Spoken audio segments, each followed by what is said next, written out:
All right, so hey guys, let me add some words to you guys. I'll give you guys RB Leipzig versus Tottenham Hotspur, and this is the one I completely, utterly embarrassed. This was the worst prediction by far. I predicted Tottenham to go through on away goals, and holy moly, I was completely wrong. This is probably my worst prediction. And by the way, just so you guys know, I don't really care too much about predictions anyway. I just do them for fun. I don't really care what I get wrong or right. I just want to just have fun. So anyways, RB Leipzig, they played extremely well. They played so well. They played brilliantly, man. I mean, this team looked really living. I mean, this team looked great. They had a lot of vibe. They had a lot of chemistry. And that's something Tottenham was really lacking. Tottenham were really lacking any killer instinct. They never really had any players that could penetrate RB Leipzig. They never really had any creativity. When you have Dele Alli up front, you're screwed. I mean, you're screwed. I mean, I know he has played better under Jose Mourinho than he has under Maurizio Pochettino. However, even still, he isn't the type of guy you want forward. Lucas Moura didn't really have a good game. Eric Lamela. Tottenham in general just looked bad. Tottenham in general just looked awful, and they didn't look good at all. I mean, Hugo Lloris made two big errors in the first two goals, and Sabitzer was able to capitalize upon that, and that was pretty much the entire game. And then Nagelsmann made a good substitution. He brought up Sabitzer and bring up Forsberg, and Forsberg blatched it into the back of the net to make it 3-0. And I knew at this point it was wrapped up. It was wrapped up.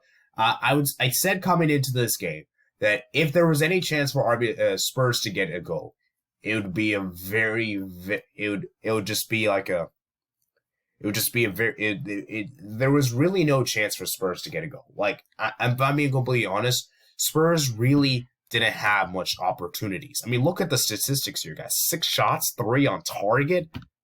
That's poor. That is very, very poor indeed.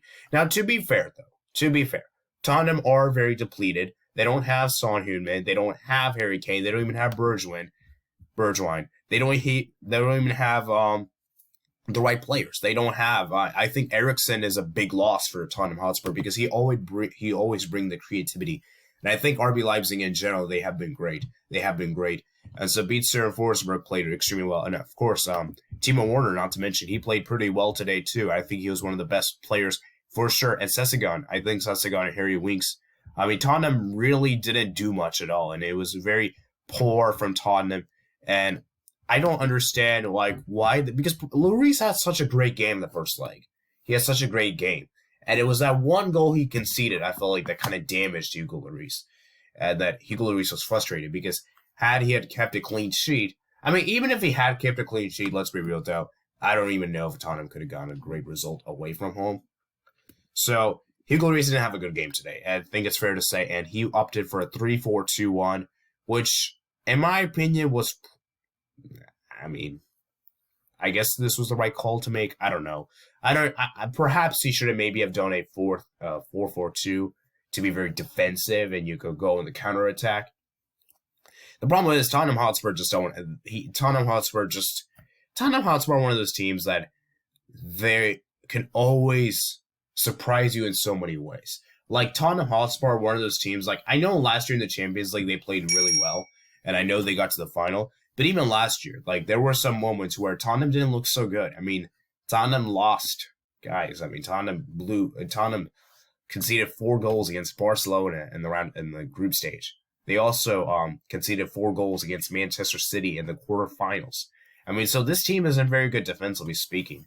And Jose Mourinho, I don't think has brought much change to Tottenham Hotspur defensively speaking. In fact, I feel like he's brought more negativity with Tottenham Hotspur than Maurizio Pochettino has.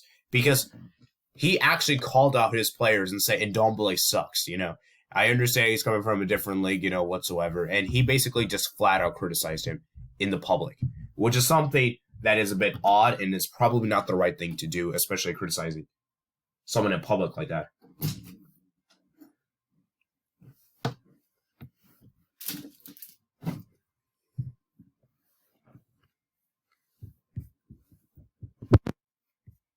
So as I said before, guys, I think Tottenham Hotspur were just in a very dire situation here, and there was really no hope. I think Tottenham, absolutely deserved to be eliminated here. I think RB Leipzig completely deserved to go through. Schick had a great game as well. Gulassi had a pretty decent game.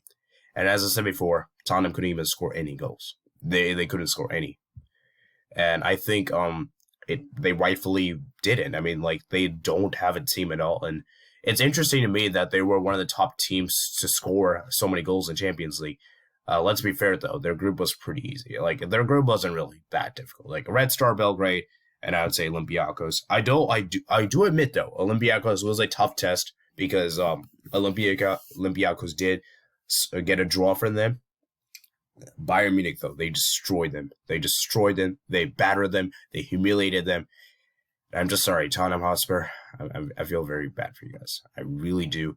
And let's see how Jose Mourinho does with Tottenham in the summer. Let's see what happens over the summer, because right now, guys, they need a revamp. They need to do a overhaul, man. They need an overhaul, and they really need to make sure their key players aren't injured. Because originally I went for Tottenham because I felt like they had a great game and like they looked decent, and Jose Mourinho has brought this team great. And Song Heung-min looked incredible, and I felt like that could have just been just maybe enough to advance over Leipzig.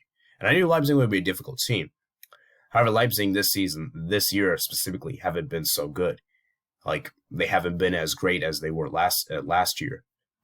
And so I felt like, okay, maybe Jose Mourinho can do this. He has so much more experience in the European top pedigree. He's won the Champions League before. And unfortunately, I was completely wrong. I mean, Nagelsmann proved me wrong and basically humiliated Tottenham Hotspur. And with all due respect. So that's my quick thoughts for you guys. Like I said, guys, I think this game was pretty much wrapped to bed. And the fact that RB Leipzig had a 1 away goal, and the fact that they pretty much should have won by more at their Tottenham's home stadium, they probably should have won by more than a goal margin. I don't think a goal margin is necessarily fair on Tottenham's behalf.